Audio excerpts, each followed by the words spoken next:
جن لوگوں کی نوکریاں نہیں لگ رہی ہیں اور پڑھائی ڈگری ان کے ہاتھ میں ہے, انہوں نے مہنگے سے مہنگے جو ہے یونیورسٹیز اور کالج سے اپنی پڑھائی حاصل کر لی ہے, وہ اتنی مہنگی ڈگریز لے کے گھوم رہے ہیں مگر ان کا کوئی حال و چال نہیں ہے, تو آپ پلیز ان کے لیے کچھ مدد کریں, کوئی وظیفہ بتائیں.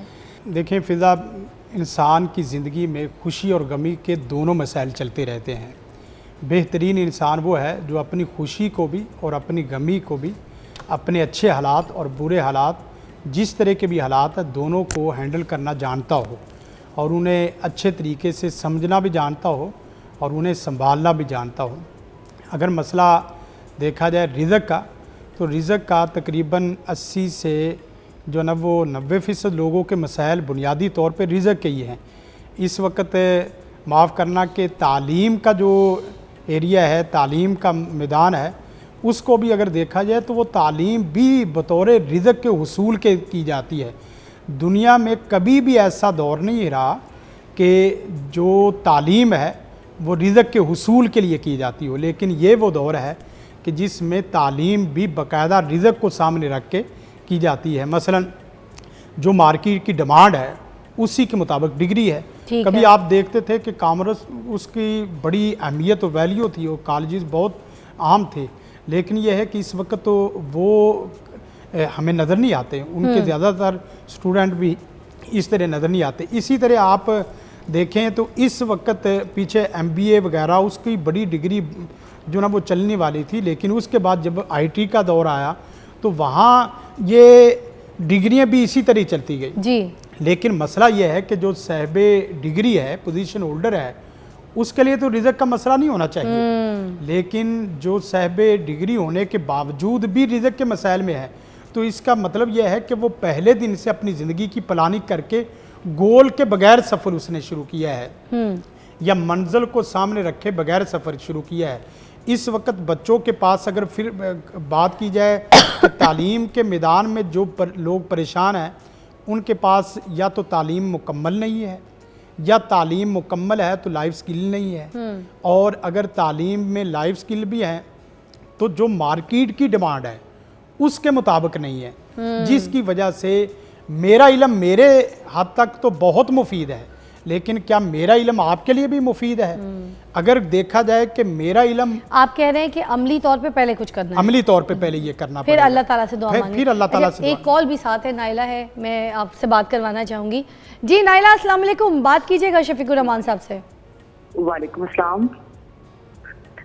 جی آپ, جی شفیق صاحب, ہاں بولیے گا نائلہ. کال ڈراپ ہو گئی, شی واز آن ویٹ.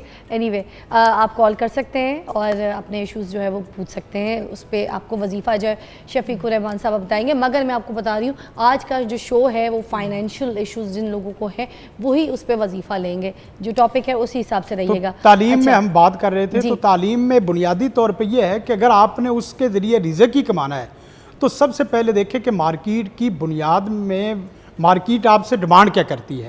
آپ کا جو ڈپارٹمنٹ ہے وہ آپ کے پیشن اور پروفیشن کو جو نا وہ بالکل لے کے چلتا ہے کہ نہیں, میرا پروفیشن کچھ اور ہے, میرا پیشن کچھ اور ہے.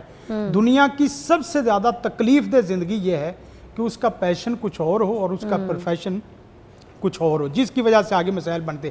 اب مثلا یہ ہے کہ میں جس مارکیٹ میں جا رہا ہوں اس کے اعتبار سے میرے پاس کوئی ایک جملہ, کوئی ایک سبجیکٹ, کوئی ایک صلاحیت نہیں ہے کہ آپ میڈیا کے میدان میں اچھا بولنے والے ہو, آپ تحقیق کے میدان میں اچھا لکھنے والے ہو, آپ فیلڈ کے میدان میں اچھے محنتی اور باصلاحیت قسم کے ورکر ہو.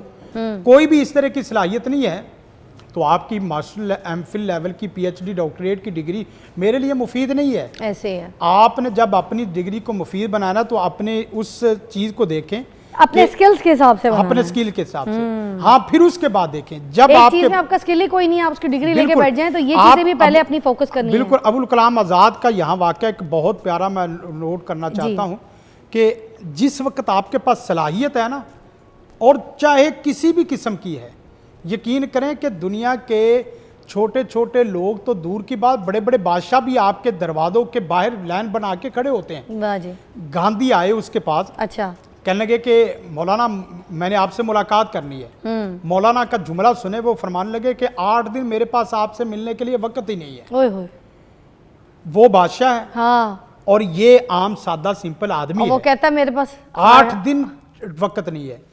8 دن گاندھی نے دلی کے اندر بیٹھ کے انتظار کیا ہاں مولانا سے ملنے کے لیے. اچھا ملنے کے بعد جس وقت ان سے ملاقات ہوئی ہے تو سیر اصل گفتگو ہوئی ہے. تو میں ڈگری ہولڈر جتنے بھی لوگ ہیں ان کے لیے پیغام دینا چاہتا ہوں کہ سب سے پہلے آپ ایک ویژن کے ساتھ اور دوسرے نمبر پہ مشن کے ساتھ، تیسرے نمبر پہ ایک صلاحیت کے ساتھ، چوتھے نمبر پہ محنت کے ساتھ، پانچویں نمبر پہ اخلاص کے ساتھ جہاں بھی آپ انٹرویو لگائیں گے دنیا کی کوئی قوم بھی آپ کو ریجیکٹ نہیں کر ساری سکتی. کامیابیاں حاصل کر ساری سکیں گے کامیابی. انشاءاللہ.